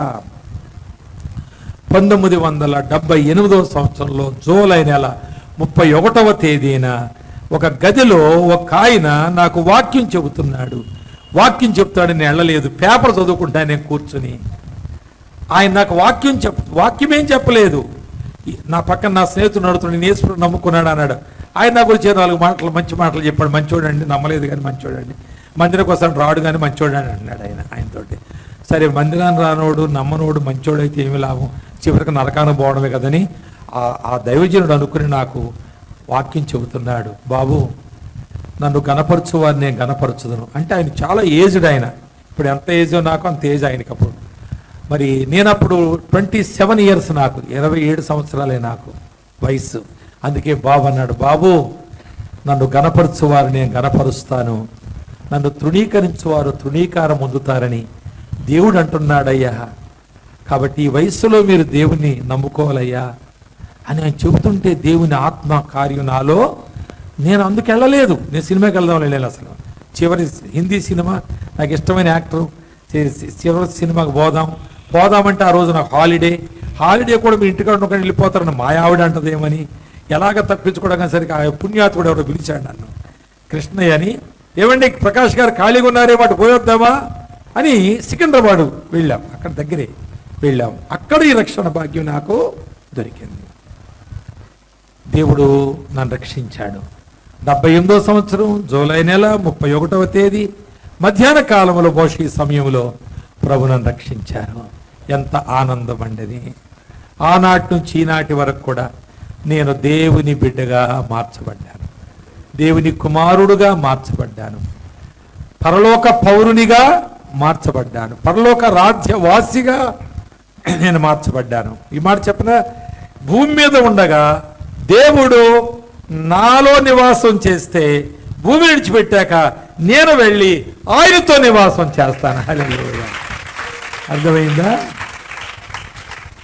కొంతకాలం మనం ఇక్కడ ప్రభు కొరకు బ్రతికితే మనం సదాకాలము ప్రభుతో బ్రతుకుతాం. అక్కడ మనం ఈ విధమైన జనాంగముగా గోత్రముగా మనము మార్చబడ్డాం. 3వ మాట ఏంటంటే చూడండి, 3వ మాట 8వ వచనం, నా సహోదరుల నిమిత్తమును నా సహవాసుల నిమిత్తమును నీ క్షేమము కలుగునుగాకని నేనందును. ఇక్కడ 3వ మాట ఏంటంటే సంఘము కనిపిస్తుంది. ఇక్కడ మనకి సంఘము, ఇక్కడ ఆయన సంతానము కనిపిస్తుంది. ఇక్కడ మందిరము 4వ వచనంలో ఆయన సంతానము, ఇక్కడ సంఘము కనిపిస్తుంది. అనగా మనమందరము సహోదరులము, మనమందరము బయట నుండి వేరు వేరు కులాల్లో నుండి, వేరు వేరు ఆస్తులు అంతస్తుల్లో నుండి, వేరు వేరు సాంప్రదాయాల్లో నుండి, వేరు వేరు చదువులు, వేరు వేరు ఉద్యోగాలు, ఎన్నో వేరు వేరు వేరు వేరు అన్నీ వేరే మనం, కానీ దేవుని మందిరములో అందరము ఒకటే. హల్లెలూయా. ఇప్పుడు ఈయనెవరండి? దావీదెవరు? రాజు. ఏమండి సంఘంలో ఉన్న వాళ్ళంతా ఎవరు చెప్పండి మీరు? దావీదు రాజు అయితే అక్కడ ఉన్న వాళ్ళంతా ఎవరు?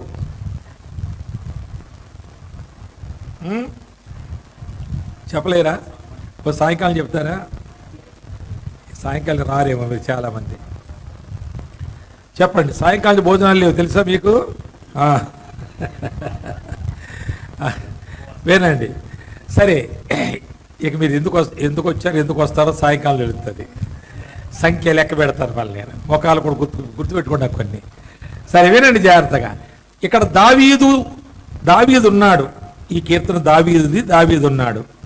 నా సహవాసుల నిమిత్తము, సహోదరులు నా సహవాసులు. ఏంటంటే సహవాసులు అంటే అర్థం ఏంటి? సహోదరులు అంటే ఒకే కడుపు నుండి, ఉదరులు అంటే ఒకే కడుపు నుండి పుట్టినవారని అర్థం.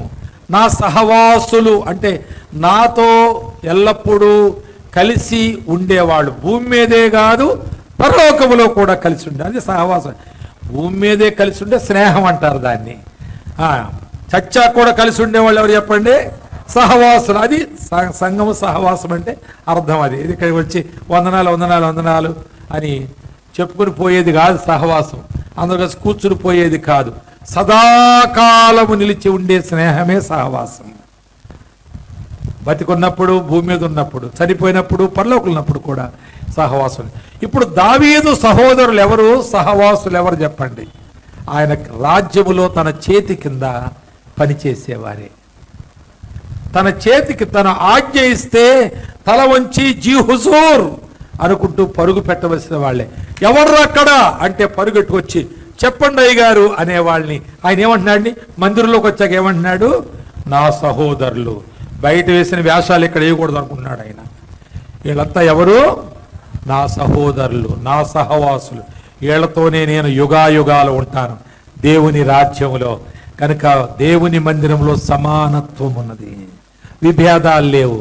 వాళ్ళే కులం, ఏళ్ళే కులం, వాళ్ళకెంత ఆస్తుంది, వీళ్ళకెంత ఆస్తుంది, వాళ్ళు ఎలాంటి బంగ్లాలు ఉంటున్నారు, నేను ఎలాంటి దాంట్లో వాళ్ళు ఇలా ఉంటున్నారు, వీళ్ళు తక్కువ వాళ్ళు ఎక్కువ, ఏమీ లేదు. దేవుని పిల్లలు మనము. ప్రియులారా వినండి, మనము దేవుని ప్రజలము కాదు. పాత నిబంధనలో దేవుని ప్రజలున్నారు, క్రొత్త నిబంధనలో దేవుని పిల్లలున్నారు. ఆ ప్రజల్లో ప్రజలు ఎవరో ఏంటో తెలియదు. దేవుని పిల్లలంటే ఆయన స్వరక్తమిచ్చి సంపాదించుకున్నారు. కనుక ఇక్కడ మందిరం ఉంది, తర్వాత ఆయన సంతానం ఉంది, అంటే ఆయన వారసులు గోత్రము ఉంది, ఆయన సంఘము కూడా. ఈ సంఘములో రాజుకు, మంత్రికి, వాకలు తుడిచే వాళ్ళకి, బట్టలు ఉతికే వాళ్ళకి, ఆ సైన్యాధిపతికి ఏ విధమైన భేదము లేదు. అందరూ బ్రదర్ బ్రదర్ బ్రదర్ అంటే బ్రదర్, సిస్టర్ అంటే సిస్టర్ అని వందనాలు చెప్పుకుంటున్నారు. ఏ భేదము లేదు. పరలోకంలో భేదం ఉంటుందా? దేవుని సంఘం అంటే పరలోకం యొక్క ప్రతిబింబము, పరలోకమును సూచించేది, పరలోకమును భూమి మీద ఉన్న పరలోకం ఉన్నది అని రుజువుపరిచేదే దేవుని సంఘము. కనుక ప్రియులారా, ఈరోజు ఈ మందిరంలోనికి మనం తరలి రావడం ఈ మందిరము కొరకు కాదు, కానీ దేవునికి మనం సంతోషంగా, ఆయనకు అందంగా కనబడాలని. ఆయన ఏమంటున్నాడు? నా ప్రియురాలా, నీవు బహు సుందరివి, నీవు అతి సుందరివి నాకు, ఎందుకంటే నీలో కళంక, నీ లోపల బాగున్నావు. ఎక్కడ బాగున్నావు నువ్వు? నీ లోపల బాగున్నావు అనేటువంటి గొప్ప మాట. ప్రియులారా, ఎలీనా అనేటువంటి ఒక అమ్మాయి గురించి ఎప్పుడైనా మీరు విన్నారో లేదో చదవచ్చు. అది ఒక రియల్ స్టోరీ, అది కల్పన కథ కాదు. ఎలీనా అనేటువంటి ఒక అంత అంద చందాలు లేక డబ్బు దశకం కలిగిన కుటుంబంలో పుట్టలేదు, చాలా పూర్ ఫ్యామిలీలో పుట్టింది ఎలీనా అనే అమ్మాయి. చెప్పి నేను ముగిస్తాను, వెళ్ళిపోదాం, భోంచేద్దాం. అయితే ఆ అమ్మాయి డిగ్రీ పాస్ అయ్యాక యూనివర్సిటీకి అప్లై చేస్తే సీట్ వచ్చింది, కానీ యూనివర్సిటీలో చదువుకునేంత హోదా అమ్మాయికి ఏమి లేదు. ఆమెకి ఏదో ఫ్రీ సీట్ వచ్చింది. ఆ సీటు కొరకు ఆమె అప్లై చేసుకుని జాయిన్ అయ్యింది. జాయినింగ్ డే ఆమె వెళుతుంది. ఆమె వేసుకున్న చెప్పులు కానీ, తొడుక్కున్న బట్టలు కానీ, అలాగే ఆమె ముఖం కానీ, ఆమె హెయిర్ స్టైల్ కానీ, నగలు ఉంటాయి కదా, ఏమి లేవు ఆమెకి, పెద్దగా ఏమి లేవు. పేద విధవరాలి కుమార్తె లాంటిది అనుకోండి. ఆమె అలాగే సీట్ వచ్చింది, మంచి మార్కులు అవి డిగ్రీలో వచ్చినాయి. మరి ఆమె జాయిన్ అయ్యింది. వెళుతుంటే కుర్రోళ్ళు ఆట పట్టిస్తారట ఆ అమ్మాయిని. కుర్రవాళ్ళు ఆట పట్టించడానికి ముందు వెళ్ళి, ఎక్కడ సుందరవి, బంగారు, ఊడిపడ్డావు, దేవదూతలాగా ఉన్నావు, అట్లా ఇట్లా ఇలాగ ఆమె హేళన చేస్తున్నారు. పాపం ర్యాగింగ్ అంటారు కదా, కాలేజెస్లో యూనివర్సిటీలో సీనియర్స్ చేస్తారు కదా, అలాగా చేస్తారట. ఆమె వేసుకున్న చెప్పులు చూస్తే, ఎక్కడ ఎత్తుకొచ్చావు ఈ చెప్పులు, ఏ పెంట మీద చేసుకొచ్చావు, ఏంటి నువ్వు ఎక్కడ అంట్లు కడుక్కునేదానివా ఏంటి, డ్రెస్ ఏంటి, సంగతి ఏంటి, అట్లా హేళన చేస్తున్నారట. చేస్తూ మరి కొద్దిసేపు పోయాక అలాగా ఆమె నిలబడిపోయిందంట. వాళ్ళల్లో నిలబడి అలాగా ఆగిపోయారంట. ఆగిపోయి ఎక్కడో అటు ఇటు వెళ్ళిపోతున్నారంట. ఇద్దరు ముగ్గురు వెళ్ళిపోతే వాళ్ళ ఫ్రెండ్స్ అడిగారంట, ఎరా ఏంట్రా అది ఏమైనా అందా, అది చూస్తే అలాగుంది కదా, ఆమెకు భయపడిపోయి వచ్చేసారేంట్రా, ఏమైనా అందా అన్నారంట. అంటే అన్న లేదు కాదురా, అది ఏదో అనుకున్నాం, కానీ నా వైపు చూసి ఆగి నా వైపు చూస్తుందిరా, మా అమ్మ చూసినట్టు అనిపించిందిరా, నాకు ఆ కళ్ళు మా అమ్మ కళ్ళులాగా అనిపించినాయిరా, మా అమ్మ నా వైపు చూస్తున్నట్టు నా తల్లి కళ్ళులాగా అనిపించినాయిరా, మా అక్క కళ్ళులాగా మా అక్క చూస్తున్నట్టు అనిపించిందిరా. ఇంకేం అనలేకపోయాం మేము. తల్లిని ఏమని అనగలరా, అక్కనేమని అనగలరా, చెల్లిని అనగలరా? అందుకే రా మాకు అలా అరే నీకు అలా కనిపించిందా, నాకు అలా కనిపించింది. ఏంటంటే ఆమె చూపులో ఉన్న గొప్ప పేద క్రైస్తవ కుటుంబం అండి, చాలా పేద క్రైస్తవం. ఏమీ లేవు, కడ్డానికి బట్టలు, వేసుకోవడానికి బంగారు నగలు లేవు, లేక కాళ్ళకు మంచి హై హీల్ చెప్పులు అవో ఇవో షూస్ వేసుకునేటువంటి లేదు. తలిపేసేయండి, అది వేసేయమ్మా, వేసేయి. అట్లా ముందుకు రండి, ఎవరన్నా నన్ను చూడాలంటే అక్కడ అటు కనపడతాను నేను, లేక అక్కడ ఉండండి, భోజన హాల్ దగ్గర ఉండండి, వస్తాం మేమందరం. ఇప్పుడు వస్తున్నారు కొంతమంది. వినండి జాగ్రత్తగా ఈ మాటలు. అయితే ఆ ఎలీనా అలాగే మూవ్ అయిపోయి ఆమె క్లాస్ రూమ్లోకి వెళ్ళిపోయిందంట. అలాగే సంవత్సరం అంతా చదివింది. ఇక ఎవరు ఏమంటలేదు ఆమెని, ఎవరైనా చూస్తుందంట అంతే వాళ్ళ వైపు. ఎవరు చూసినట్టు ఉంటుందంట? వాళ్ళ అమ్మ చూసినట్టు ఉంటుందంట, వాళ్ళ అక్క చూసినట్టు ఉంటుందంట. ఏమనలేకపోతున్నారు. ఇక ఆమె జోలికి ఎవరు వెళ్తలేదు. 2 సంవత్సరాలు హాయిగా చదివేసింది, ఇక ఏ గొడవ లేకుండా. 2 సంవత్సరాల తర్వాత యూనివర్సిటీలో గోల్డ్ మెడల్ వచ్చిందంటారు. ఎవరు, మీకా ఆమెకా? నేను అంత సంతోషం మరి.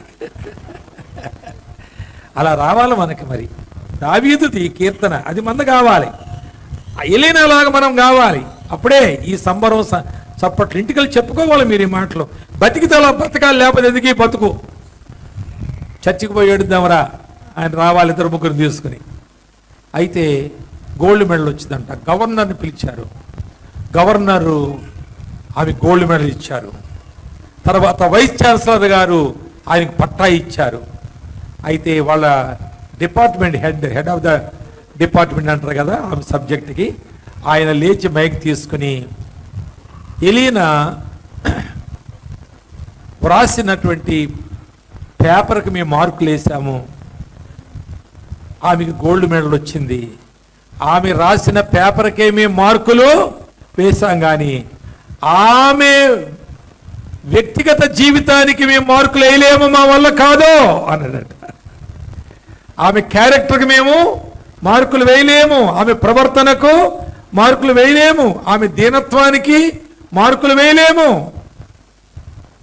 ప్రియులారా, ఎంత దీనత్వము ఆమెలో ఉంది. ఆమెకు పేద క్రైస్తవ కుటుంబానికి చెందింది. ఆస్తిపాస్తులు లేవు, హంగులు ఆర్భాటాలు లేవు, కానీ ఆమె జీవితంలో ప్రభు నివాసము చేస్తూ ఉన్నాడు. ఆమె చూపు వాళ్ళకి వాళ్ళ అమ్మ చూపులా కనపడడానికి, వాళ్ళ అక్క చూపులా కనపడడానికి, ఆ యూనివర్సిటీలో అందరూ కూడా ఆమెను అంతగా కనపరచడానికి, ఆమె ప్రొఫెసర్స్ ఆమెను కనపరచడానికి కారణం ఏంటంటే ఆమె జీవితంలో ప్రభు నివాసము చేస్తున్నాడు. కనుక మందిరానికి వచ్చినప్పుడే దేవుడు ఉండడం కాదు, నువ్వు బయటికి సమాజంలోకి వెళ్ళినప్పుడు కూడా దేవుడు ఉన్నాడు నీ లోపల అనే మంచి జీవితాన్ని నువ్వు జీవించడానికి ఇక్కడ నువ్వు అందంగా తయారవ్వాలి. ఇది అమ్మగారి ఇల్లు. ఇది ఇక్కడ అందంగా తయారవ్వకపోతే ఆ పెళ్ళికొడుకు పెళ్లి చేసుకోండి నిన్ను, అప్పుడున్నట్లేవు నువ్వు, అప్పుడు ఏదో మురిపించావు కానీ అంత పట్టిదే అంటాడు. కాబట్టి ఆయన పెళ్లి చేసుకోవాలంటే అమ్మగారింటి దగ్గరే అందంగా ఇదంతా ప్రధానమైంది మనకంతే. పెళ్లి కొడుకు రాకడ కొరకు, ఆయన ముందు నిలబడడం కొరకు, ఆయన మనలను నా ప్రియురాల నీవు బహుసుందరివి అనే సంబోధన చేసే వరకు ఇక్కడ మనకు తయారయ్యే అవకాశము ఆయన వాక్యములో నుండి మనకు అనుగ్రహించబడింది. అట్టి కృపకు మనం అందరము పాత్రులమై ఈరోజే రావడం కాదు, ఎప్పటికీ ఆయన మందిరానికి వచ్చి నేను ఎంత అందంగా తయారవ్వాలో అంత అందంగా ప్రతిరోజు తయారవుతానని ఆశపడాలి. God bless you all. దేవుడు మిమ్మల్ని దీవించును గాక. Thank you.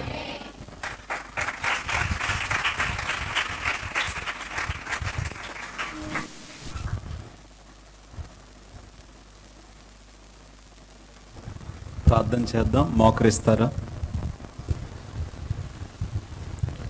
ఈ మందిరము మన కొరకే, కానీ మనము దేవుని కోసం.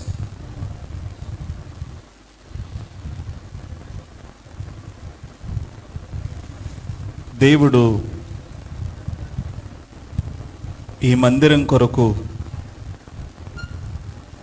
ఆయన ఏమీ చెల్లించలేదు, కానీ మనం ఆయన మందిరంగా ఉండాలని, మనమే నడిచే ఆలయాల్లో ఉండాలని యేసుక్రీస్తు మన కొరకు చనిపోయి తిరిగి లేచాడు.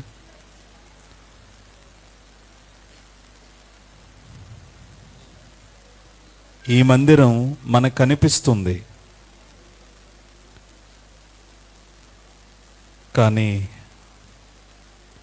మనమే కనబడని మందిరాలం. మందిరంలో చక్కగా ఉంటున్నాం, కానీ మందిరం దాటి బయటికి వెళ్ళిన తర్వాత ఇక్కడ ఏమైతే నేర్చుకున్నావో, ఏమి తెలుసుకున్నావో, ఏమి వింటున్నావో, ప్రతిదినం అవి మన జీవితాల్లో జరగకపోతే ఇంతకంటే గొప్ప మందిరంలో మనం ఉన్న ఏం ప్రయోజనం? దేవుణ్ణి అడుగుదామా? దేవా, ఈ మందిరాన్ని నువ్వు మాకు ఇచ్చింది మమ్మల్ని మందిరాలుగా చేయడానికే. ఎంత సుందరమైన మందిరాన్ని మాకు ఇచ్చింది మమ్మల్ని సుందరమైన పెండ్లి కుమార్తెలా చేయడానికే. అదే మాలో జరగకపోతే నీకెంత దుఃఖం తెస్తున్నాం మేము. తండ్రి, మమ్మల్ని నడిచే ఆలయాల్లా చేయండి నాయనా. మేము ఎక్కడున్నప్పటికీ మమ్మల్ని చూస్తే మాలో మిమ్మల్ని చూడాలి నాయనా. మేము మిమ్మల్ని సంతోషపెట్టాలి. పెండ్లి కుమారుడు మెచ్చే విధంగా తయారైన పెండ్లి కుమార్తె వలె మేము సిద్ధం అవ్వాలి. తండ్రి, మమ్మల్ని అలా దీవించు నాయనా, మమ్మల్ని కనికరించు నాయనా. నీకు దుఃఖపెట్టే పనులు ఎన్నో చేశాం మేము, నేను ఒప్పుకుంటున్నాను. ప్రభువా, నన్ను కనికరించు అంటూ ఎవరికి వారే ప్లీజ్ ప్రార్థన చేద్దాం. ప్రార్థన చేస్తే కూడిక అయిపోతుంది, కానీ నువ్వు ప్రార్థన చేస్తే నీలో నూతనమైన పని పరిశుద్ధాత్మ దేవుడు ప్రారంభిస్తాడు. దేవా, సహాయం చేయండి అంటూ మెల్లని స్వరంతో ప్రార్థన చేద్దాం. ప్రేమగల తండ్రి, మీరు మాకు నేర్పించిన ఈ సత్యాలను బట్టి వందనాలు. నిజమైన అయినా ఈ సృష్టి అంతా చేయడానికి మీరేమీ కష్టపడలేదు, ఏమీ చెల్లించలేదు. కానీ మానవులను చేయడానికే దేవా నీవు కష్టపడ్డావు. పాపం చేత నీకు దుఃఖం తెప్పించిన మమ్మల్ని విమోచించడానికే సిలువలో ప్రాణం పెట్టావు.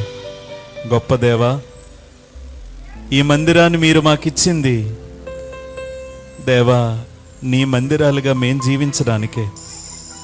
ఆ ఉద్దేశం మాలో నెరవేర్చండి, ఆ ఉద్దేశం మాలో నెరవేర్చండి. ఎక్కడున్న వారందరినీ మీరు జ్ఞాపకం చేసుకోండి, ఎక్కడున్న వారందరినీ కనికరించండి, ఎక్కడున్న వారందరినీ కృప చూపి జ్ఞాపకం చేసుకోండి. నేను ప్రతి ఒక్కరిని కూడా సుందరమైన వారిగా తయారు చేయండి. ఈ మందిరం ఎంత అందంగా ఉందో అయ్యా మాకు అర్థమవుతున్నాయి. చివరి దినాల్లో మేమున్నాం, నీ కొరకు ఎలా బ్రతకాలో మాకు నేర్పించండి. వచ్చిన వారందరినీ జ్ఞాపకం చేసుకోండి.